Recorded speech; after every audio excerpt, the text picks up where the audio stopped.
Every project I work on, there's a challenge. There's always a challenge.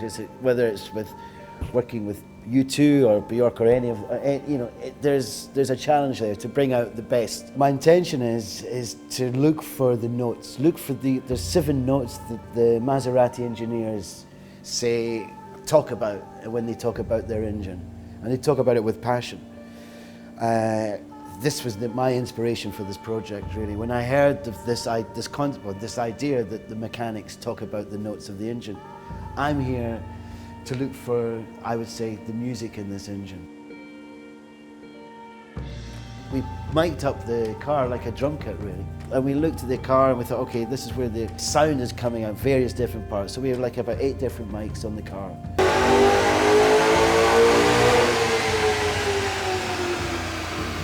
Whoa! Incredible! We put the car through different revolutions per minute, 500, 1000, 1500. Whenever we got to 500 RPM, we held it there. We didn't go, we held it there.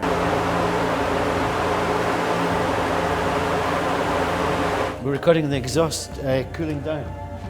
So the metal is, because it's metal, so it's actually, it's movement. And now I can hear something. I can hear an ambient track, which I would never have thought of doing an ambient track featuring Maserati exhaust.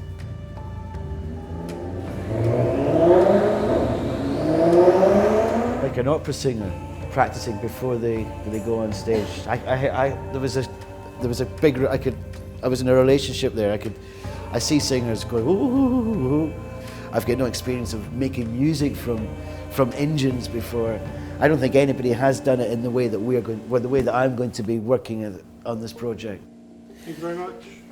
It's great. That's magic. It's gorgeous, isn't it? Yeah. Absolutely beautiful.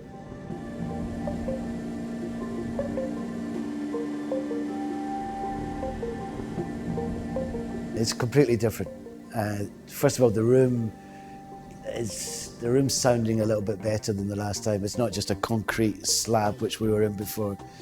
The fact that we're not on rollers and we're using this dynamo system, that is taking away the metal, the high-pitched metal noise which we had. We're hearing more of the car now, which is brilliant, and less of the apparatus around the car. Put the microphones inside the bonnet, and we've closed the bonnet, and we're using the actual bonnet to create like a chamber.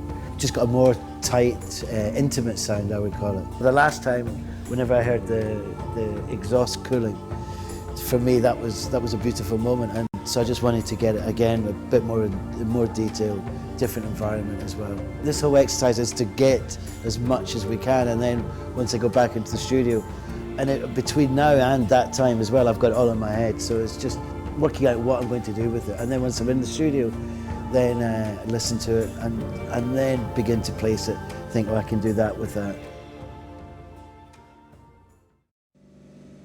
Yeah, today, Thursday, Studio 2, Abbey Road. We're here to do the final recording in this project. I've been working for about 3 months with this band, All We Are, between London and Liverpool, collaborating with noises, sounds, music, melody, grooves and stuff. I don't think you need to think about dynamics. I think you just need to think, I'm not moving to the next section and it sounds like you're moving to, it's the fluidity. Working with Howie is completely different to anything else we've ever done. You can tell his experience, he's enthusiastic, he brings out the best in us. Yeah, it's completely different and really inspiring. There's an extra bit still to go. It's like, yeah, just dream, the dream-like. We've never worked with anyone that has that sort of caliber, and like the enthusiasm and the joy he has for music is unbelievable. Magic, magic, magic, magic. Absolutely, we're ready to go. I just want to get the ending sorted, so boom, it's great.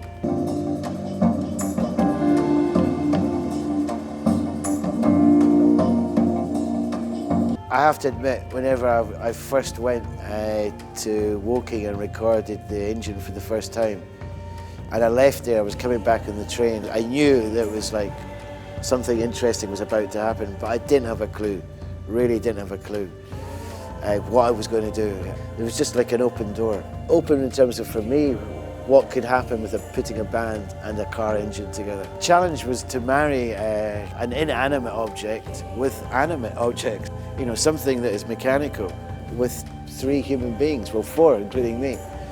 That was the challenge, and to make it believable, for people to actually go, it's not a gimmick, yeah, I'm here. I feel like the tallest man in Europe. It's adventurous but without being too distant for people to understand. You hear an engine amongst things that are beautiful, and the engine becomes beautiful, and it's a total success for me. It's brilliant. It's totally exceeded what I could have, I imagined really.